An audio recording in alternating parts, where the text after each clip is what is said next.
Olá, pessoal. Olá, Nilzélia. Mais uma vez estamos aqui para o nosso estudo, né, do Evangelho. Graças a Deus, né, mais uma vez. Olá, bom dia, boa noite. Para quem depende da hora que a pessoa for assistir ou ouvir, né? É. Então, a nossa leitura inicial de hoje é um texto do livro Sinal Verde, que até a Luísa vai citar, por isso que eu coloquei ela aqui. Melindres. É o capítulo 23 do Sinal Verde. Não permita que suscetibilidades lhe conturbem o coração. Dê aos outros a liberdade de pensar, tanto quanto você é livre para pensar como deseja. Cada pessoa vê os problemas da vida em ângulo diferente. Muita vez, uma opinião diversa da sua pode ser de grande auxílio em sua experiência ou seu negócio, se você se dispuser a estudá-la. Melindres arrasam as melhores plantações de amizade. Quem reclama agrava as dificuldades. Não cultive ressentimentos. Melindrar-se é um modo de perder as melhores situações. Não se aborreça, coopere. Quem vive de se ferir acaba na condição de espinheiro. Então, nesse momento, Senhor, agradecemos essa grande oportunidade de estarmos aqui estudando o Teu Evangelho de amor, de compreensão, de amizade. Que possamos, Senhor, neste momento, estar com os nossos corações, nossas mentes abertas para esse estudo, para tudo que aquilo que possamos aprender, que possamos sempre usar a sabedoria, fiscalizar nossas mentes, nossos pensamentos, no sentido de saber a hora de falar, saber a hora de calar, enfrentar o nosso dia a dia de forma mais serena, mais produtiva, amparando nossos irmãos, vendo o sentimento do outro e não só o nosso. Que Jesus possa nos envolver, possa nos acolher em seu coração de bondade, de amor, e que possamos, Senhor, durante esses dias que estamos vivendo de tanta apreensão, possamos ver muita esperança no final do nosso deserto. Que Jesus possa nos envolver hoje e sempre. Graças a Deus. Graças a Deus. Então, nosso estudo, né, minucioso do Evangelho à luz da doutrina espírita, que é o miudinho, é um estudo do Centro Espírita Francisco de Assis, e é baseado no estudo do miudinho de Uberaba, né, do Luiz Elias. A gente sempre fala isso para a gente poder ter essa continuidade. E essa passagem que a gente vai estudar hoje, ela tem um título que ele fala que é sugestivo, que é Jesus e o Bel ou Baal-Zebu. Né? Baal-Zebu era uma divindade, né, do politeísmo, que era mais vinculada ao materialismo. E aí, como a gente estava estudando, ele fala assim, como a gente estava estudando anteriormente, a passagem do cego, que era cego, mudo, endemoniado, que Jesus vai curar, fica aquela dúvida, né? Então essa passagem é sobre Jesus e o Beelzebu ou é sobre o cego endemoniado? Porque ela se inicia, né? Essa passagem, ela se inicia com Jesus curando, né? O cego e mudo, que tinha um problema, um assédio espiritual. E só que na sequência, aquela multidão que não eram nem os discípulos e nem aqueles recém-convertidos, começa a ficar histérica, começa a gritar e dizer, olha, esse aí só pode ser o Ben Davi, ou seja, o filho de Davi, que era o Messias esperado por eles, que estava lá nas Escrituras, né? Só que hoje que a gente vai estudar é o que não é a resposta que os fariseus, que eram antagonistas, né, de Jesus, diante daquele entusiasmo, como que eles reagem? Porque a multidão está falando bem de Jesus, está falando que ele é o Messias, né, aquele que estava tão esperado, né? E então nesse momento o foco da passagem não está nem nos discípulos e nem nos recém-convertidos, mas nessa multidão. É esse comportamento da turba e dos fariseus. Então, a semana passada a gente viu o que a turba fez. A turba só enxerga aquela face do Messias, o Messias glorioso, né? Que é o governador do orbe, que só tem vitórias. que tem controle da vida, tanto com encarnados quanto desencarnados. Mas existia uma outra visão, um outro entendimento dentro da cultura hebraica, que era não o filho de Davi, né, o herdeiro do trono de Davi, mas o herdeiro do trono do reinado, seria de outra tribo, que seria o filho de José do Egito. Que é a história de José do Egito. Ele era odiado pelos irmãos, porque o pai, que era Jacó, tinha uma preferência sobre ele.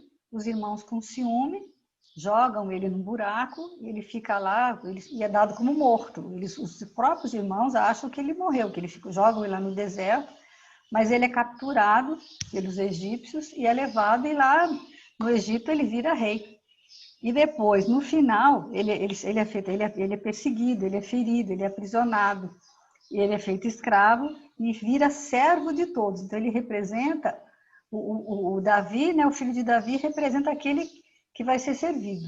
E já o filho de José, do Egito, vai aquele que vai servir, né, servo de todos. Mas só que no final, o que ele faz? Quando lá no Egito, que ele vira rei, ele ainda acolhe os irmãos, perdoa, né, e ajuda os irmãos. Então, nessa tradição hebraica, existia esses dois Messias, né, que eles esperavam. Um Messias glorioso, que ia reinar, que era herdeiro da casa de Judá e do rei Davi, e outro, que é o servo sofredor, que é da casa de Efraim, que é do rei do Egito, né? Esse Messias do rei do Egito, só os discípulos mais próximos é que reconheciam. É o mesmo Messias que o Estevão esperava, né? Que o Estevão tinha como livro de cabeceira o livro de Isaías, que aí esse era a descrição desse Messias, né? Para perceber esse lado da missão de Jesus, a gente tem que ter uma sensibilidade maior, como Kardec escreve no capítulo 17 do Evangelho, que fala da maturidade do senso moral. O Marlon Reikdal está fazendo uns vídeos que chama assim Enfrentamento Espiritual da Pandemia, muito interessante. Ele fala muito nessa questão do senso moral. O que é o senso moral? Por exemplo, uma coisa é você dizer assim, olha, eu agora vou fazer, eu não vou falar mais mal dos outros, eu vou ajudar, porque você lê o Evangelho e tem um conhecimento intelectual do Evangelho. Porque todo mundo está falando que agora não existe mais a questão, o raciocínio, você já tem, você já sabe, mas ainda não tem esse sentimento. Então, uma mudança de senso moral, que é o que a pandemia está nos propondo, é você fazer isso de forma natural, sem se constranger, sem esperar nada em troca. Né? Ah, você é bonzinho porque bonzinho é bonito. Aí você é espírita, você é católico, vou praticar porque aí eu vou para o céu. Isso ainda não é o que a gente... o senso moral é uma coisa assim, é onde eles falam às vezes que a pessoa não é... Numa palestra assim, você é espírita, antes de ser espírita você tem que ser humanista. Então muita gente que não tem religião, que não frequenta nada, tem esse olhar do senso moral. Então não depende de você ter uma religião, depende de você sentir isso tudo, né? A gente já vem falando isso há mais tempo, né? Ô, Então, Rita, só para fazer um parênteses aí a respeito da questão, né, do José, né, do Egito, eu assisti uma dessas palestras também, não vou lembrar agora qual, não sei se foi no estudo de Isaías ou se foi com Wagner, que ele falou mais ou menos assim, que as questões vão sendo descortinadas para a gente pouco a pouco, né? Para a gente ir assimilando o conhecimento de forma gradativa. E, na realidade, a vida de José do Egito é como se estivesse mostrando para as pessoas, olha, se prepara, porque o Messias vai vir dentro dessa mesma questão. Então, ele foi a primeira exemplificação do servo sofredor para que depois as pessoas conseguissem enxergar o outro lado também do Messias, que viria como servo sofredor. Eu achei bonito, claro, você acabou de falar isso aí, né? Mas como a gente entende assim, como um primeiro véu que foi tirado.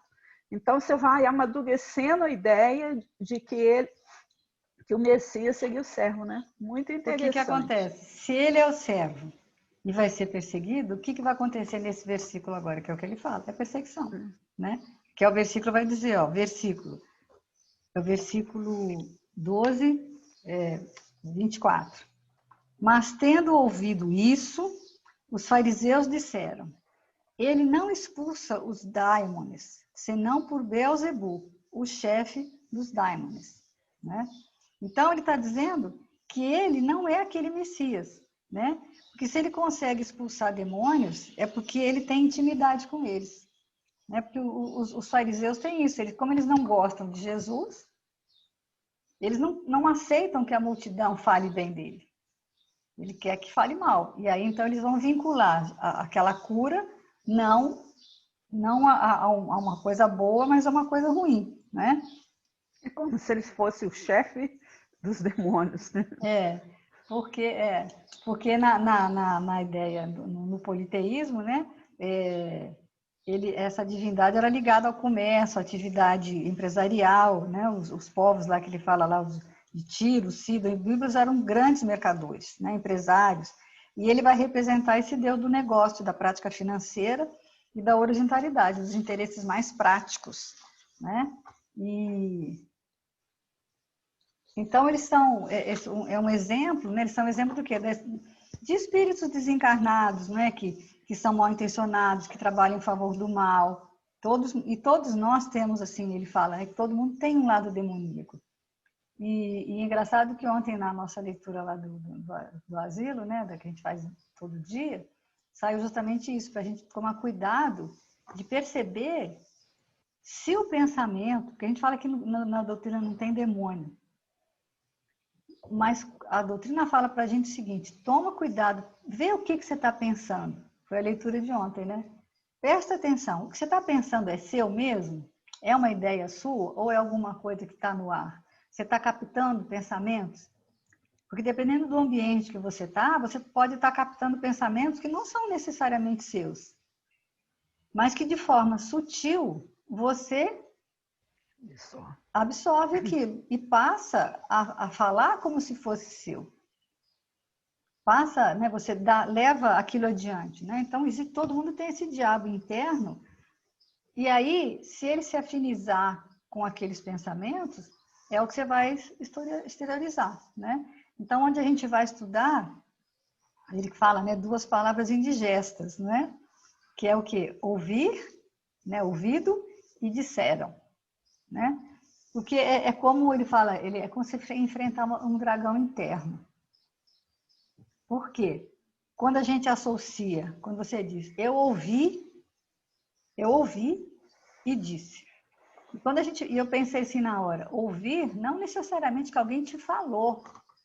O ouvir no sentido de ouvir toda uma energia que está em volta. Porque às vezes só uma pessoa falou. Por isso que a leitura de ontem me despertou isso. Parece até que era para o estudo de hoje. Por quê? Você fala assim, eu ouvi, eu estou conversando com você. Aí você me diz alguma coisa. Mas o que você me disse é algo que você captou na sua mente, não só seu, mas essa nuvem de testemunhos que a gente sabe que a gente tem. Então, nesse momento, tem muitos espíritos. E eles estão ouvindo também. Olha como é que é grande isso, quando você começa a pensar nisso. O que você ouviu, não veio no seu pensamento alguma coisa que você ouviu, que pode ser sua ou não, mas que tenha a energia do ambiente que você está. Eu vou ouvir e também vou dizer, mas baseado em quê? Da minha ambiência, dentro daquilo que tem em mim e mais do que tem em volta. E se tiver mais pessoas? Olha como é que é grave essa questão da sintonia. Porque você está sintonizado e naquele meio tem joio, tem trigo, tem tudo, né? Onde você tem que e aí você tem que separar. O que você vai levar? Quando você ouvir, o que você vai levar adiante? né? Porque aí que nós estamos falando aqui, da maledicência, né? Então, aquele é o que eles estão fazendo, eles estão dizendo o mal. Eles ouviram o quê? O que a multidão dizia, que era uma coisa boa, dizendo que Jesus era o Messias, um rei glorioso, herdeiro da casa de Davi. Mas como eles não gostavam de Jesus, eles não aceitaram, né? Disseram então que ele era o representante do diabo, do demônio, né? Então, e aí ele fala... Ouviram mal, né? Ouviram mal.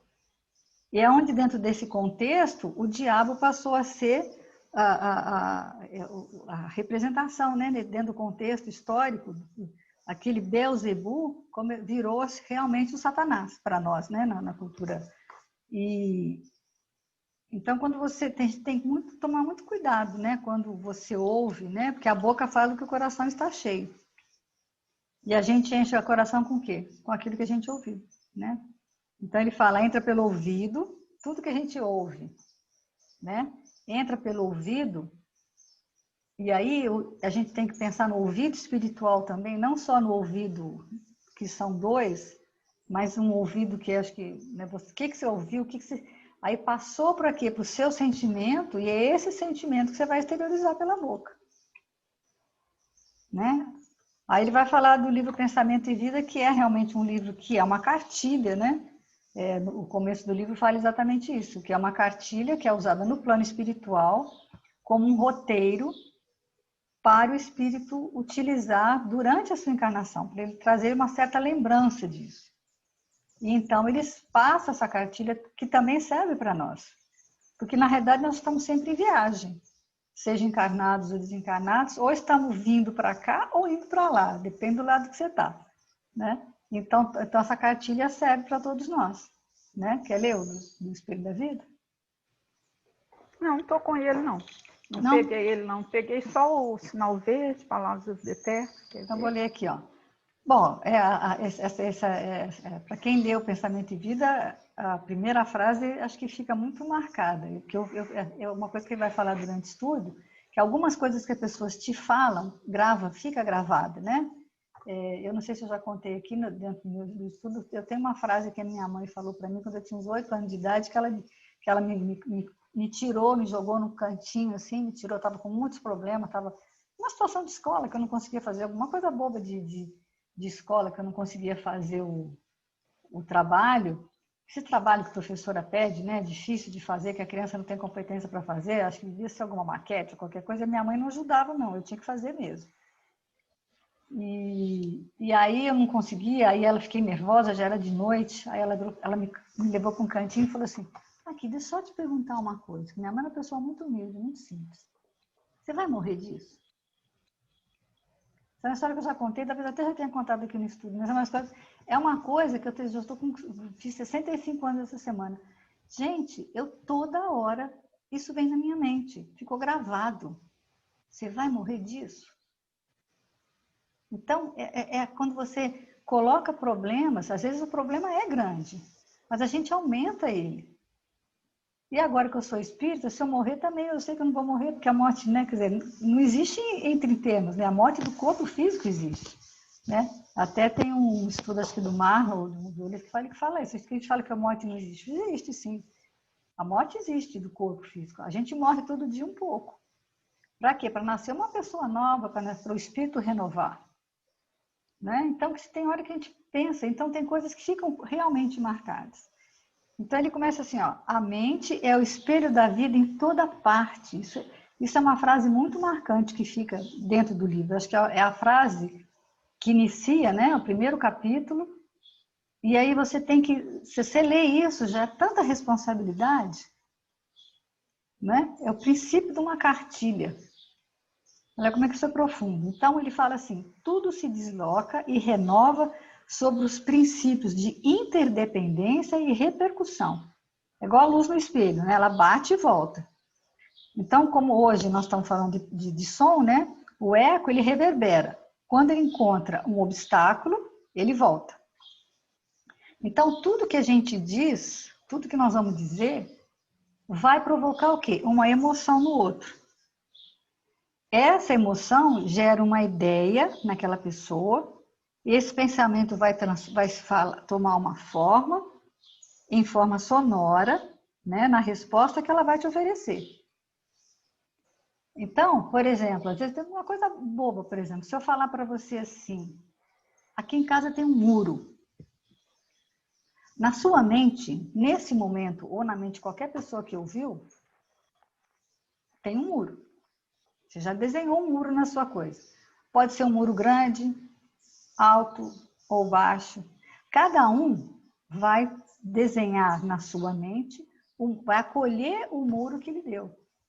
Eu tenho uma brincadeira que eu faço com as crianças, que é a gente contar a história. E eu vou... vamos contar uma história. E aí eu falo, a gente começa assim, era uma vez. Aí o outro tem que falar, era uma vez uma menina. Aí o outro, o terceiro vem, era uma vez uma menina chamada fulana. E cada um vai contando e vai aumentando um pouquinho, e toda vez você tem que falar a frase inteira. E aí é bom para memória, é bom para brincar, eles acham engraçado.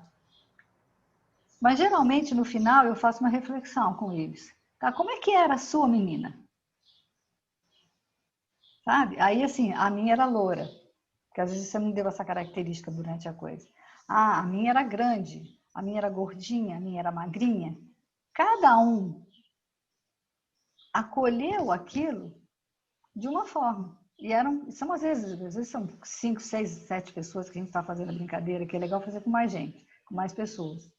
E essa história mostra como o sentimento de cada um, como cada um acolheu a mesma coisa.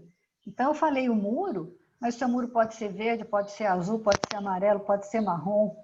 Você pode imaginar o muro lá que os Estados Unidos, graças a Deus, parou de construir, ou o muro de Berlim que foi derrubado. Então a gente tem esses pensamentos, né? E aí ele vai dizendo, e vai repercutindo, né? E aí eu me lembrei, por isso que Jesus se retirou naquela passagem anterior. Né? Como é que é importante, às vezes, você se retirar, não fisicamente, mas emocionalmente de alguma coisa. Aí ele vai dizer, ó, o reflexo esboça a emotividade, né? E é onde que ele vai falar, nada chega para você sem emoção. Ele a Luísa dá exemplo da comida, né? Se alguém te chamar para comer, olha, está na hora de almoçar. Tudo vai te dar um sentimento. Se você estiver com fome, estiver com vontade de comer, e a comida for saborosa para você, você vai ficar feliz. Mas se você não estiver com fome, não gostar da comida, que te falaram que você vai comer, a emoção sua é outra. Quer dizer, a mesma coisa nunca vai chegar uma coisa neutra, né? Então, essa questão da neutralidade, a gente tem que observar bem, porque assim, se você acorda bem, se a gente observar isso no nosso dia a dia, então tem dia que você acorda e você já está tranquila, está bem, teve uma boa noite, com certeza no mundo espiritual você aprendeu, então você está mais tranquilo. Qualquer fala do outro não te incomoda. Assim, você consegue manter um estado de neutralidade, assim, de tranquilidade, né? Bom, agora, se é o contrário, se você já acordou assim, mal, cansado... minha avó atrás do toco. Não sei de onde surgiu, eu vou descobrir onde é tudo isso. Aí, qualquer fala do outro, você assimila aquilo dentro da sua percepção. Aí tudo que o outro fala é para você, está falando para você, está te provocando. Né? A perseguição é a mania do perseguido, né? Perseguido. É muito interessante. A gente tem que observar isso dia a dia, porque não é o que o outro faz, é como a gente reage ao que o outro faz. Como que a gente está reagindo à fala do outro. Né? Então, que é o que ele fala aqui, ó, a emotividade plasma a ideia. Ou seja, o que você sentiu é que você vai dar ideia. A ideia determina a atitude e a palavra que comandam as ações, né? Então, e aí ele vai falar, que eu achei interessante falar, aquelas frases assim, e disse Deus. Então, a palavra de Deus. O que é a palavra de Deus, né? Como aí ele fala assim, todo verbo tem um potencial criador. Ou seja, tudo que a gente fala vai criar alguma coisa no outro. E o pensamento de Deus criou o quê? O universo. Quando Deus pensa, ele cria universos, né, que a gente sabe que já tem mais. Então, nós, como co-criadores diários, a gente tem que criar situações. Tudo que a gente fala tem um impacto. E aí a gente vamos pensar, né? Desde o começo que nós estamos falando. Se eu pensei, o pensamento foi meu ou foi de outros, de espíritos que estão assim comigo? Qual é a minha companhia? Quais são as minhas preferências? E dentro disso, dentro de um leque, né? É onde tem aquela frase que a paz, né, não começa, né? Não existe caminho para a paz é o caminho. Se você está em paz, se você tem boas companhias, bons pensamentos, você vai exteriorizar e aí isso que vai mudar a ambiência, né? Então é impossível você falar algo no ambiente familiar sem que isso não modifique ou determine aquele ambiente. Se você vai acalmar os ânimos ou vai colocar mais fogo na fogueira. Né? Por isso que ele fala. Rossandro, numa das palestras dele, ele cita um exemplo até muito interessante, que é uma mãe, né, que teve um filho e o pai era alcoólatra, beberrão, e acabaram se separando e o pai acabou falecendo, né? Mas no decorrer da vida dela, ela fez uma escolha. Então ela só falava com o filho. Seu pai foi um excelente advogado, seu pai foi um grande homem, excelente advogado, seu pai foi... E o filho cresceu ouvindo a mãe, né, falar bem do pai. E aí, o que acontece? O que ele vira? Um grande advogado. E, inclusive, no discurso, depois ele faz um concurso, torna-se uma pessoa, né, importante, um cargo desse, eu não estou lembrando aqui o cargo, se era juiz ou promotor, e quando ele faz o discurso, o primeiro discurso lá dentro do cargo, aí ele fala, eu segui o exemplo do meu pai. Mas não foi, na realidade, a mãe ouve aquilo, né? E a mãe, serena, tranquila, viu bem, porque ela escolheu, dentro do que a vida ofereceu, ela escolheu uma questão diferente, que ela poderia ter criado o filho falando mal do pai, né? E ela fez justamente o contrário, ela escolheu dar um outro sentido à vida. Então, por aí a gente vê a força, né, que o verbo tem. E a responsabilidade, né? Responsabilidade, que a gente vai construir ou você destrói uma pessoa, né, com aquilo que você fala. Porque ele fala, né, que a evolução, né?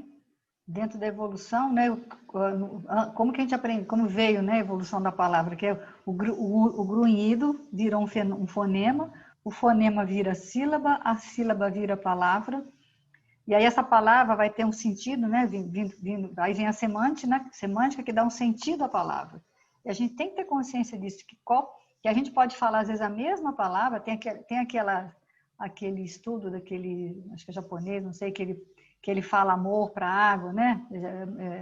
Que cria na água, né? Como a água é sensível, os cristais que criam quando você fala amor, quando você fala ódio. Então, isso tudo, se a gente imaginar que nós somos 70%, né, água, que uma palavra vai cristalizar, vai dar uma emoção boa ou ruim no outro? Então, às vezes você não pode... A minha mãe falava muito isso também, ó. Você não pode falar, somente na hora das refeições, era proibido ter assuntos desagradáveis. Se você não pode dizer algo de bom, então fique em silêncio. Mas aí é silêncio mental também, né? Mas a gente sabe disso, não é só silêncio oral, né? Verbal. Esse silêncio que é difícil de fazer, né? Aí ele continua aqui, ó. O verbal é difícil também, às vezes a gente se deixa envolver pela emoção que vem e a gente esquece, né, que isso aí é uma questão, o bem viver é uma questão de disciplina também, né, que a gente tem que aprender. Aí eu me lembrei também de uma coisa, que é tipo assim, a gente fica falando, acho que não pode falar nunca, né, que nunca pode falar. E eu acho que aí é onde que tem o valor, não da confissão, porque a gente, por exemplo, tem agora na doutrina católica, tem a questão da confissão, de sei lá confessar para o padre. Eu nunca me senti assim à vontade em relação a isso, não condenando a confissão, que muitas vezes as pessoas vão se confessar, mas eu nunca consegui fazer, porque o padre é uma pessoa com quem nem sempre você tem intimidade, você não tem confiança, Verdade, né? né? Então, por isso que eu acho importante você ter um confidente. Aí eu lembrei dessa questão da confidência. Uma pessoa falou comigo uma vez que ela tinha ficado viúva, aí ela falou assim, sinto muita falta do meu marido, porque eu não tenho com quem falar mal dos meus filhos.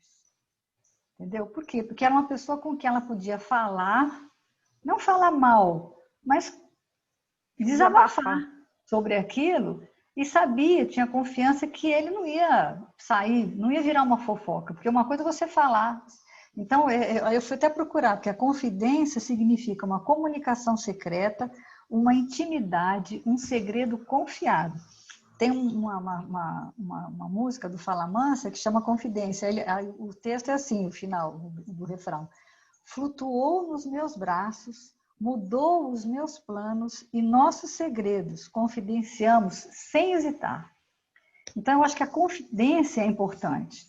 Porque se você tem uma pessoa que você confia de fato, que você vai contar um sentimento seu, né? Eu vou falar para fulana ou para fulano que eu tive esse sentimento ruim em relação a alguma situação, o fato de por isso é onde entra a terapia, né? Para você fazer uma terapia, você faz do profissional, ele está ali para te ouvir, e aí onde ele vai falar que não é para você falar mal do seu parente ou da pessoa com quem você está convivendo, do amigo, do trabalho. É para você ressignificar o sentimento daquilo. E a confidência é isso também. Perceber, né, o que está sentindo, porque às vezes a gente nem percebe. Porque se você não falar, é o que ele falou ali, né? Tá, se você ouve, não gosta do que você ouviu e represa isso, vira doença. Você precisa falar, mas com quem você vai falar é que é importante. Falar com alguém que você confie. Isso que é difícil, às vezes, de você fazer, né? Então, você tem que trabalhar a emoção, aperfeiçoar essa emoção, dar qualidade a ela, porque aí, num segundo momento, eu me lembro que os funcionários lá da loja sabiam muito bem fazer isso, eles eram muito inteligentes. O Lincoln sempre foi uma pessoa assim mais difícil dele. O não sempre é o primeiro, sabe? Quando a pessoa tem as pessoas que minha primeira resposta sempre é não, porque é mais seguro. O meu filho uma vez falou comigo, ele só falava não. Eu falei, mas por que você fala não? Eu falei, porque não é mais seguro. A resposta que ele me deu na época. Quer dizer, aí então o que os funcionários faziam? Como eu era mais maleável, eles pediam para mim, porque aí eu ia pedir para ele, eu ia ouvir o não, olha só, eu que ouvi o não. Aí eu argumentava, não, mas não sei o quê. Aí ele pensava e aí talvez esse não virasse um sim. Então é isso que a gente faz com a confidência, eu penso assim. Na hora você está com raiva, aí você fala. Porque quando a raiva vem, você fala. Aquele sentimento não é um bom sentimento, não pode ser, porque você está mexendo com você, você não gostou, você tem que botar isso para fora de alguma forma.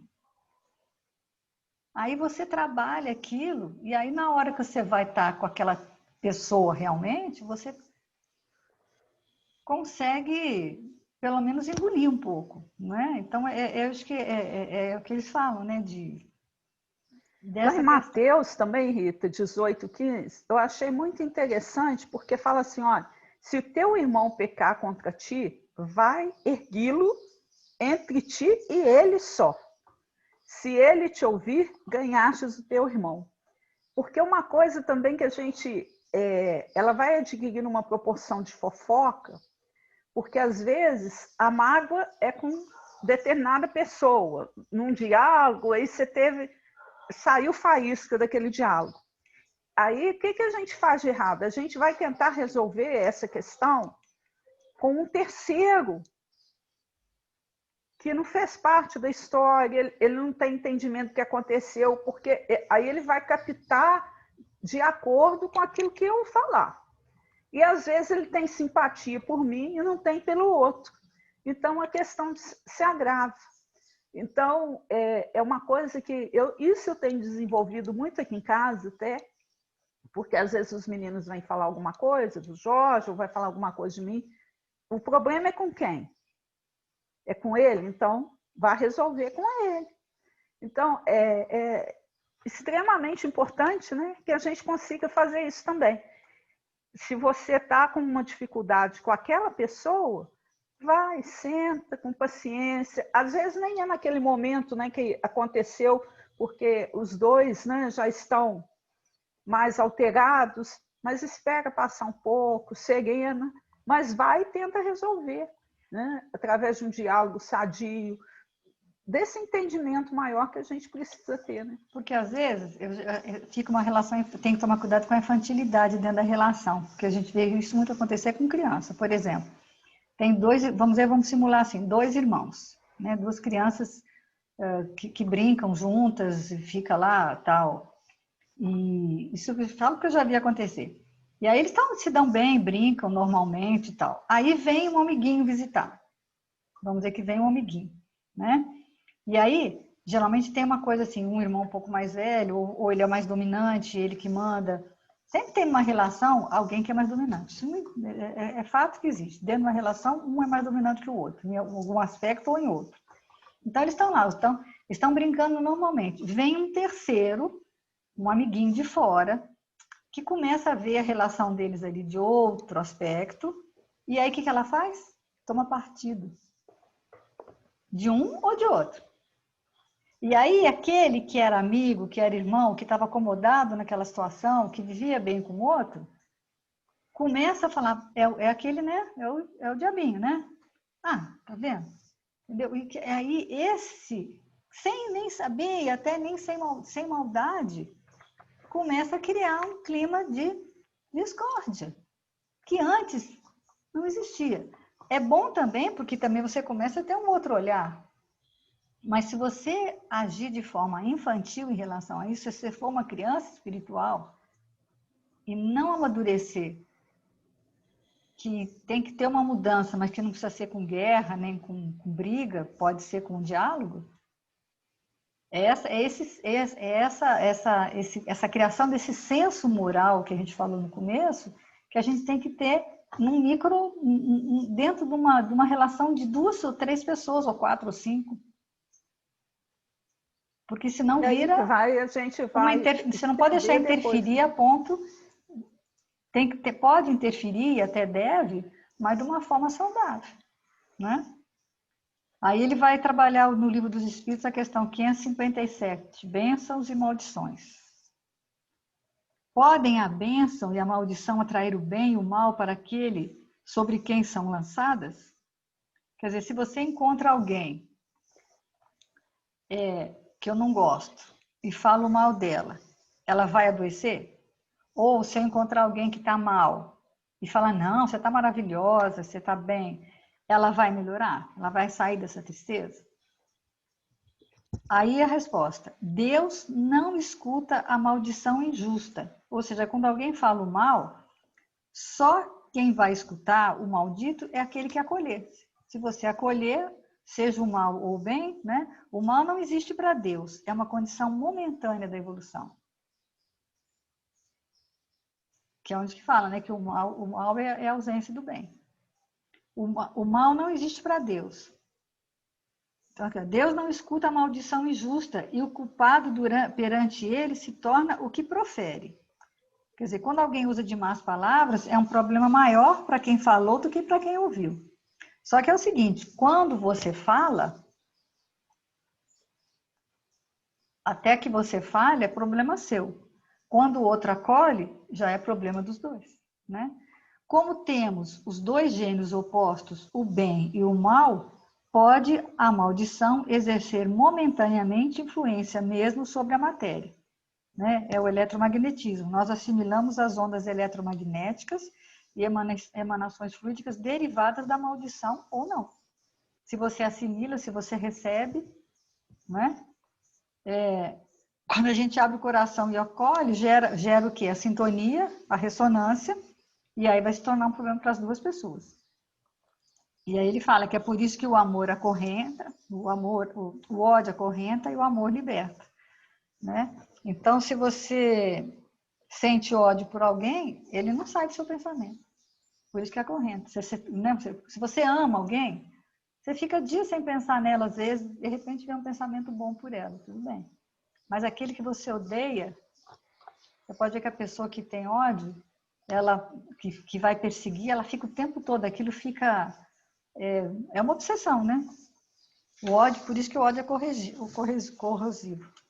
Tal influência, porém, só se verifica por vontade de Deus, como aumento de prova para aquele que é dela objeto, né?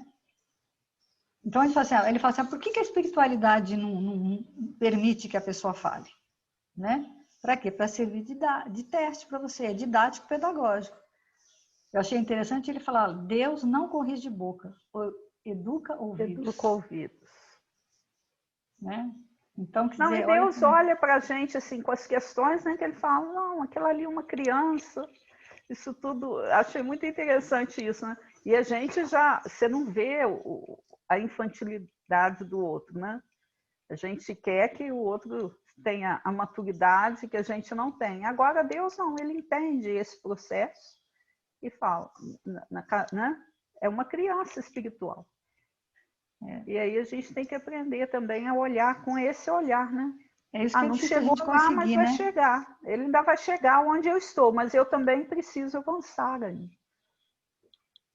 Onde é difícil a gente conseguir essa placidez, né? Que ele fala, ser plácido, o que é? Você ver aquilo e conseguir ressignificar e não levar adiante, né?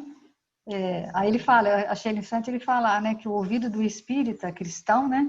Precisa ser a estação final da locomotiva do mal. Ou seja, você ouviu, não é bom? Encerra ali. Ou então procura algo de bom. Se alguém está te falando mal de alguém, mas em compensação ela é tão assim, sabe? Vamos lembrar o que ela faz de bem, né? Em vez de fazer o fim da linha, né? Mas a gente não tem esse hábito, né? De finalizar. A gente tem o hábito de colocar lenha na fogueira, né? É onde quem conta um conto, aumenta um ponto, né?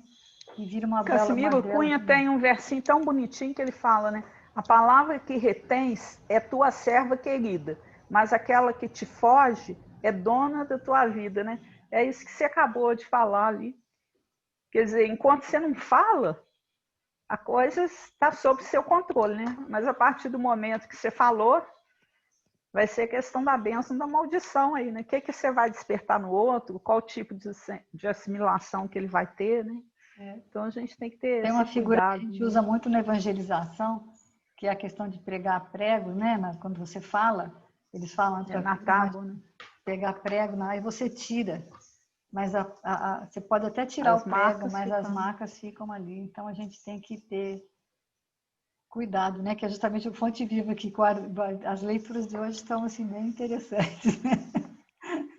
Como ele disse em Digestos. Fonte Viva, capítulo 34. Guardemos cuidado. Tem ele aí? Vou só abrir aqui. Essa leitura é linda, né? É. O homem enxerga sempre através da visão interior. Com as cores que usa por dentro, julga os aspectos de fora. Olha que coisa linda, né? Essa frase, né? Pelo que sente, examina os sentimentos alheios. Na conduta dos outros, supõe encontrar os meios e fins das ações que lhes são peculiares. Daí o imperativo de grande vigilância para que a nossa consciência não se contamine pelo mal. Quando a sombra vagueia em nossa mente, não vislumbramos, senão sombras em toda parte. É muito importante isso, né? A gente tem, né, que ter essa vigilância mesmo. Ele usa a analogia do rio, né? Quando a gente acolhe, né? Quando o rio acolhe, né, a lama, né? Até ele se limpar, né? Ele vai jogar, é a lama que ele vai jogar, né? Então a gente tem que ter essa filtragem que a gente tem que ter, essa barreira moral de quando ouvir não algo, se contaminar, né? Contaminar, não levar adiante, né? Se tem lama na captação, vai ter lama na foz, né? Então a foz do rio que é da mente é a nossa boca. É por onde vai desaguar, né? Tudo que aqui é. Se a gente encontra um companheiro trajado com louvável... Aqui o Terence fala isso aqui. Ó. Se encontramos um companheiro trajado com louvável apuro, pensamos em vaidade. Ante o amigo chamado à carreira pública, mentalizamos a tirania política. Se o vizinho sabe economizar com perfeito aproveitamento da oportunidade, fixamo-lo com desconfiança, costumamos tecer longas reflexões em torno de apropriações indébitas. Quando ouvimos um amigo na defesa justa, usando a energia que lhe compete, relegamo-lo de imediato à categoria dos intratáveis. Quando a treva se estende na intimidade da nossa vida, deploráveis alterações nos atingem os pensamentos. Virtudes, nessas circunstâncias, jamais são vistas. Então, é a inveja, né? Você vê se o seu vizinho compra um carro novo, se alguém é um orador melhor, tudo, né? Tudo que você vê de bom no outro que você inveja, que você não sente, aí aquilo você vai gerar uma energia ruim para ele. E para você também, né? Que é pior, né? É o que você vai jogar. Pior de tudo, né? Que a gente, nesse julgamento, a gente não acha que o problema está em nós, né? Aí você cria uma situação para justificar o que o outro não merece ter, não deveria ter, mas na realidade esse sentimento de inveja está dentro da gente, é muito sério isso. Quantas vezes a gente age dessa maneira, né? E aí ele fala que é um vômito azedo, regurgitando mágoa. Aí você só fala mal, só critica, nada presta, reclama do emprego, da família, né? Como uma barragem que recebeu sem filtragem e não teve uma barreira moral. Sem essa barreira moral. Aí ele pega o pão nosso, né? Uhum. Más palestras. Más palestras, não vos enganeis. As más conversações corrompem os bons costumes. A conversação menos digna deixa sempre o trato da inferioridade por onde passou. A atmosfera de desconfiança substitui imediatamente o clima de serenidade. O veneno de investigações doentias espalha-se com rapidez. Depois da conversação indigna, há sempre menos sinceridade e menor expressão de força fraterna. Em seu berço ignominoso nascem os fantasmas da calúnia, que escorregam por entre as criaturas certamente intencionadas, tentando a destruição de lares honestos. Surgem as preocupações inferiores, que espiam de longe, enegrecendo atitudes respeitáveis. Emerge a curiosidade criminosa que comparece onde não é chamada, emitindo opiniões descabidas, induzindo os que o ouvem à mentira e à demência. A má conversação corrompe os pensamentos mais dignos. As palestras proveitosas sofrem em todos os lugares a perseguição implacável. Imprescindível se torna manter-se o homem em guarda contra o assédio insistente e destruidor. Quando o coração se entregou a Jesus, é muito fácil controlar os assuntos e eliminar as palavras alvitantes. Examina sempre as sugestões verbais que te cercam no caminho diário. Trouxeram-te denúncias, más notícias, futilidades, relatórios malsãs da vida alheia?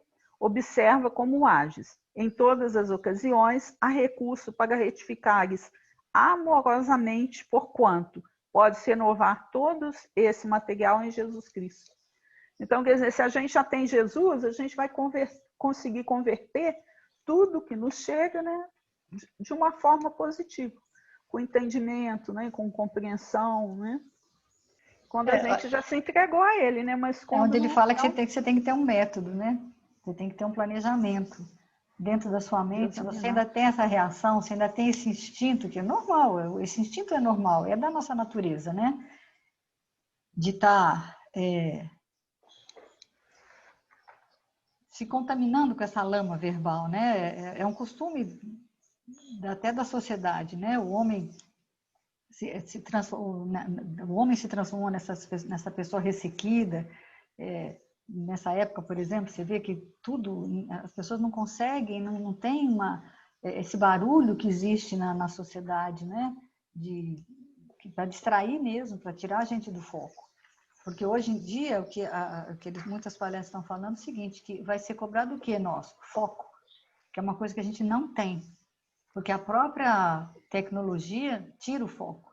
Você entra na internet para consultar uma coisa boa, e quando você vê, já tem lá nas beiradas tem propaganda, tem assuntos de fofoca ou de fulano, aí você se interessa por aquilo, você vai ali, você volta, quando você vê, você já deu uma volta enorme, e aquilo que você for procurar ali dentro que era uma coisa que era boa para você, que ia gerar bons sentimentos em você, acaba ficando perdido. A gente tem que tomar, né? Então, esse cuidado a gente tem que ter, e se a gente observar isso nas nossas casas, né? A questão do controle remoto, né? De uma televisão, por exemplo. Você está dentro de assistindo num grupo familiar, aquela pessoa que está com controle, ela está no comando. Ela vai mudando, e assim, às vezes é tão sério, né? Até lá no asilo a gente já tem visto isso, a dificuldade da pessoa deixar num canal, mas fica apertando o controle indefinidamente, desprograma tudo.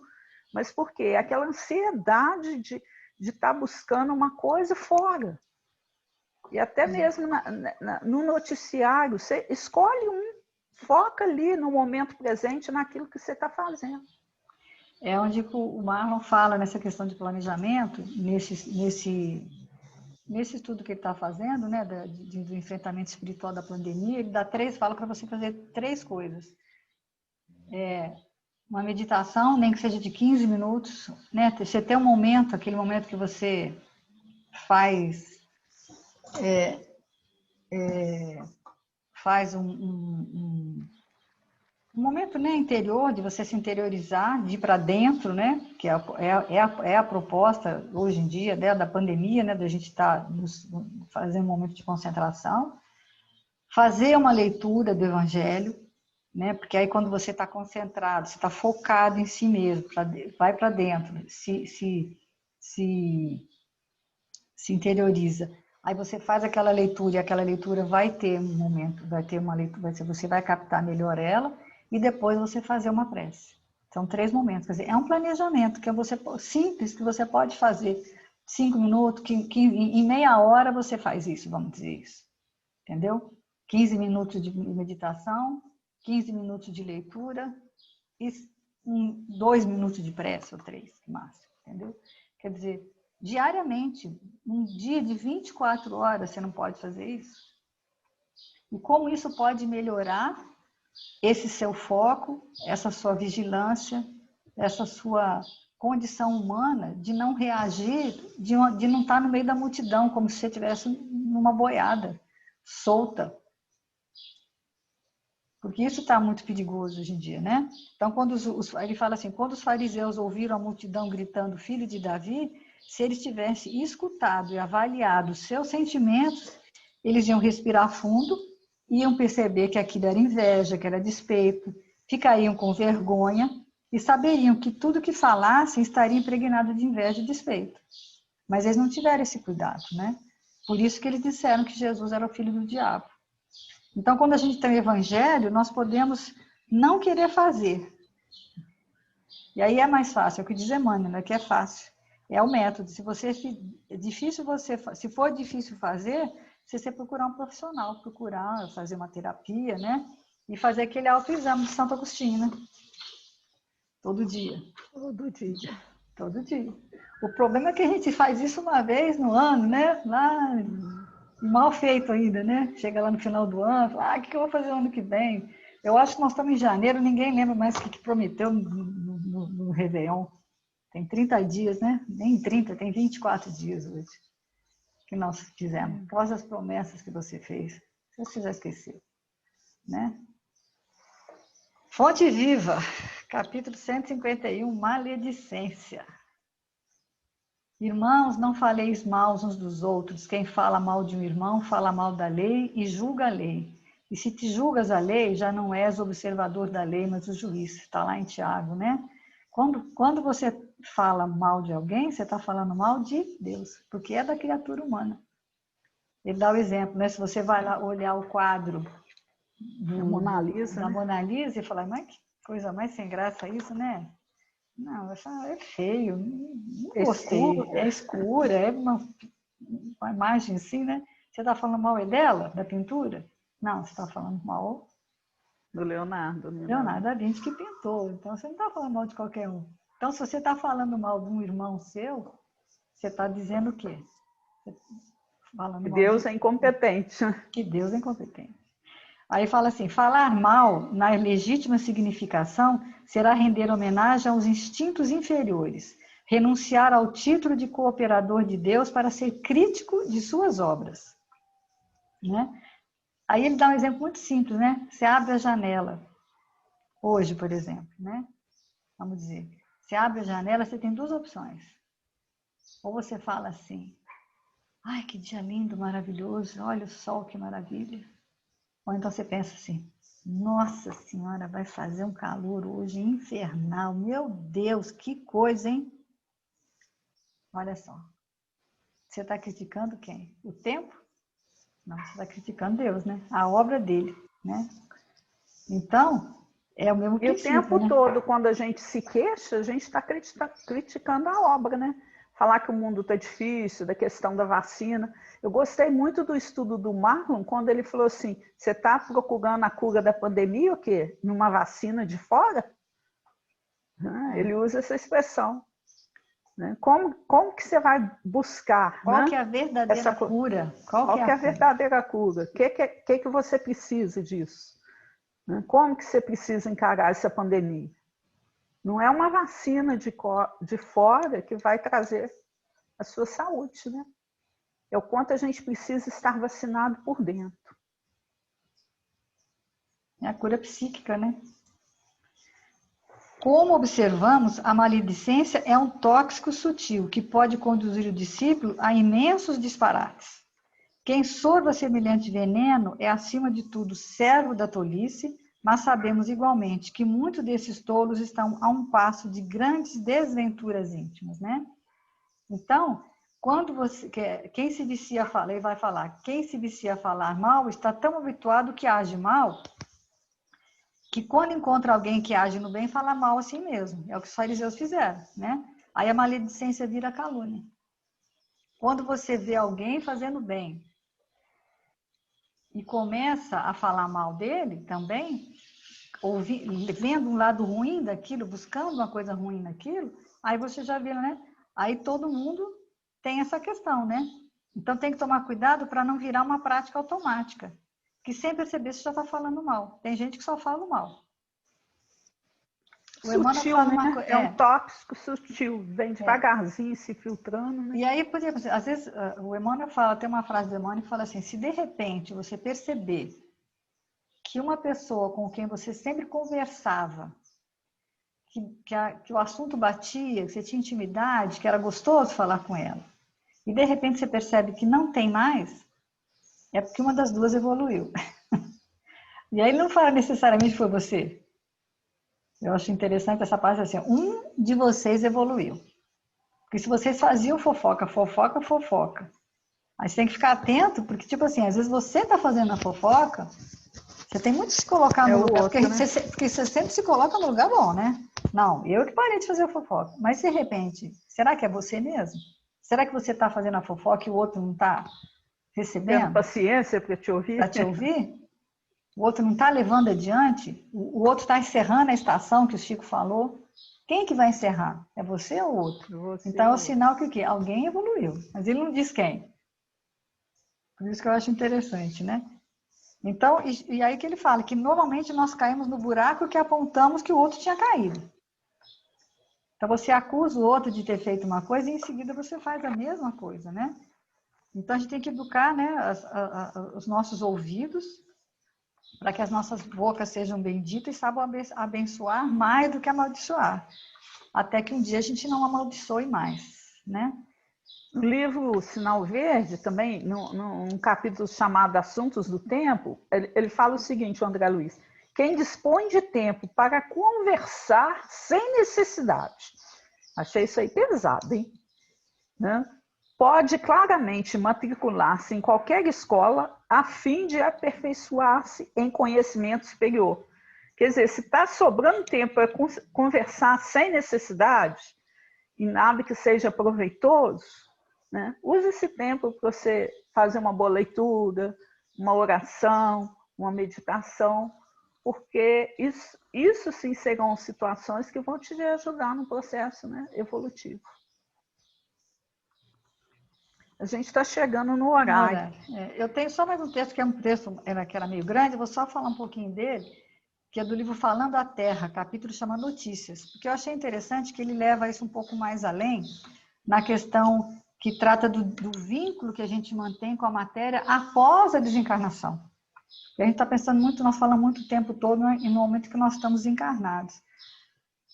Mas aí, esse capítulo, que vale a pena a gente ler ele inteiro mesmo, porque ele fala assim, volumosa percentagem dos milhares de pessoas que desencarnam, hora a hora no planeta, permanece, por vezes, muitos anos consecutivos, ao lado dos parentes na consanguinidade, porque é na experiência do lar que deixamos maior número de obrigações não cumpridas. Se soubéssemos, enquanto na existência precária da matéria densa, o valor da rendição generosa e edificante com auxílio espontâneo de nossa parte aos inimigos do passado, certo aproveitaríamos todas as oportunidades para exercer o entendimento fraterno que o Mestre nos recomendou. É no seio da organização doméstica que somos tentados à disputa mais longa, ao ciúme mais entranhado, à rebeldia mais impermeável e às aversões mais fundas. Fácil será sempre desculpar as ofensas do mundo vasto, esquecer a maledicência dos que não nos conhecem, perdoar as pedras do torvelinho social, mas em casa, na comunhão com aqueles cuja vida partilhamos na sucessão dos dias numerosos, a ciência do amor espiritual é muito difícil de aprender.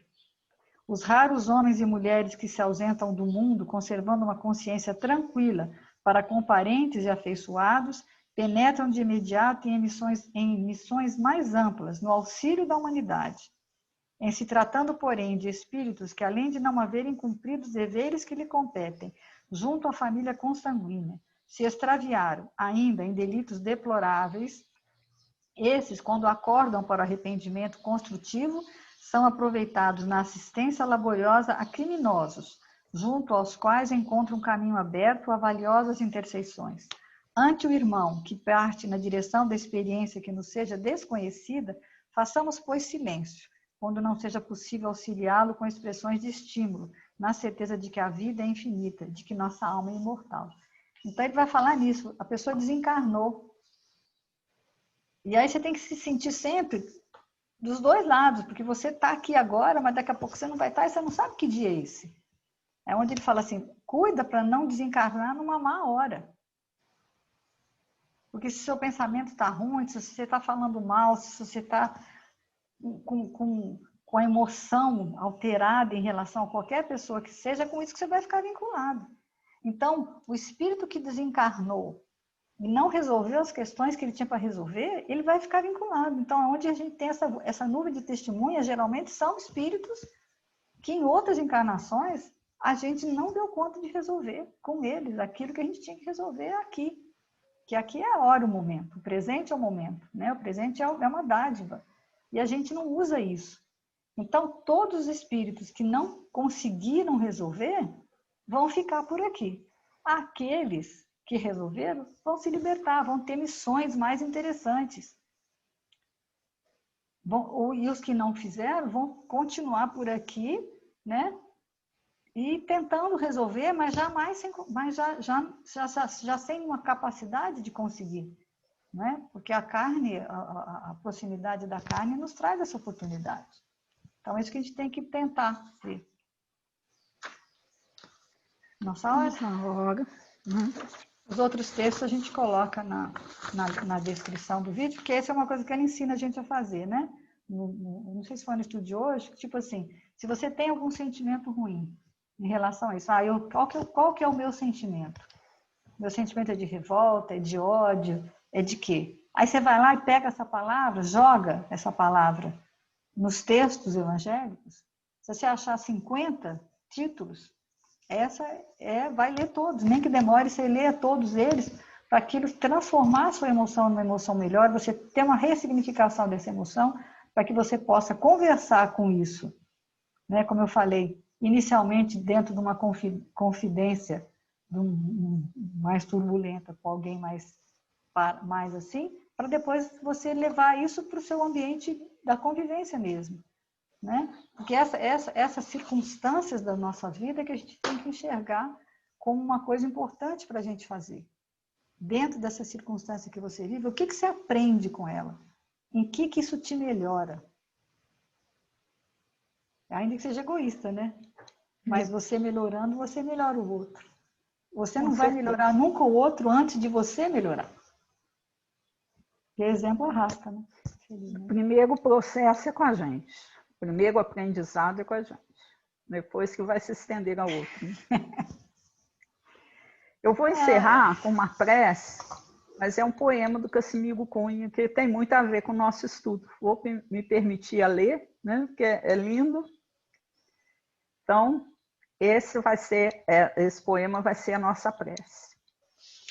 Meu amigo, não comentes os males de teu irmão. Também vives no caminho da dor e da imperfeição. Se vires um companheiro mazelas e cicatrizes, lembra que o Mestre abraçou os pobres e os infelizes.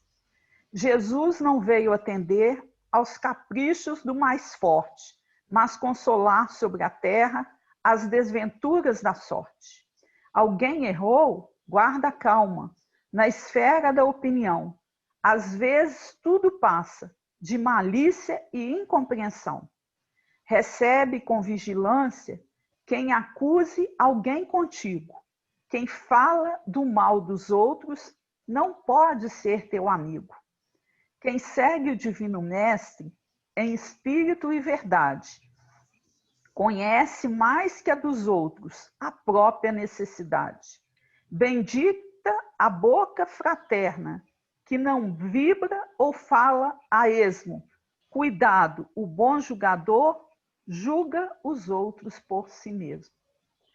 Muita paz, que Jesus nos abençoe, continue, né, nos abençoando e nos fortalecendo aos dias e horas, e que essas bênçãos que usufruímos nesse momento possam se estender a toda a humanidade. Que assim seja. Até a semana que vem, se Deus quiser, para todos.